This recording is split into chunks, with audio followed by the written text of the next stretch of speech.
ಈರುಳ್ಳಿ ಬೆಳ್ಳುಳ್ಳಿ ಮಸಾಲ ಪುಡಿನ ಉಪಯೋಗಿಸ್ಕೊಳ್ತೀವಿ ಉಡುಪಿ ಸ್ಟೈಲ್ ಸಾಂಬಾರನ್ನ ಹೇಗೆ ಮಾಡೋದಂತ ನೋಡೋಣ.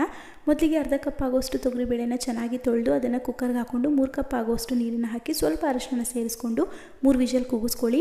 ಈಗ ಒಂದು ಪ್ಯಾನ್ಗೆ ಸ್ವಲ್ಪ ಎಣ್ಣೆ ಹಾಗೆ ಒಣಮೆಣಸಿನ್ಕಾಯಿ, ಬ್ಯಾಡಗೆ ಮೆಣಸಿನ್ಕಾಯಿ, ಚಕ್ಕೆ, ಮೆಂತ್ಯ, ಕಡಲೆಬೇಳೆ, ಉದ್ದಿನಬೇಳೆ, ಜೀರಿಗೆ, ಇಂಗು ಇದಿಷ್ಟನ್ನು ಹಾಕಿ ಫ್ರೈ ಮಾಡಿ 1/4 ಕಪ್ ಆಗೋಷ್ಟು ಒಣಕೊಬ್ಬರಿನ ಹಾಕ್ಕೊಂಡು ಫ್ರೈ ಮಾಡ್ಕೊಳ್ಳಿ.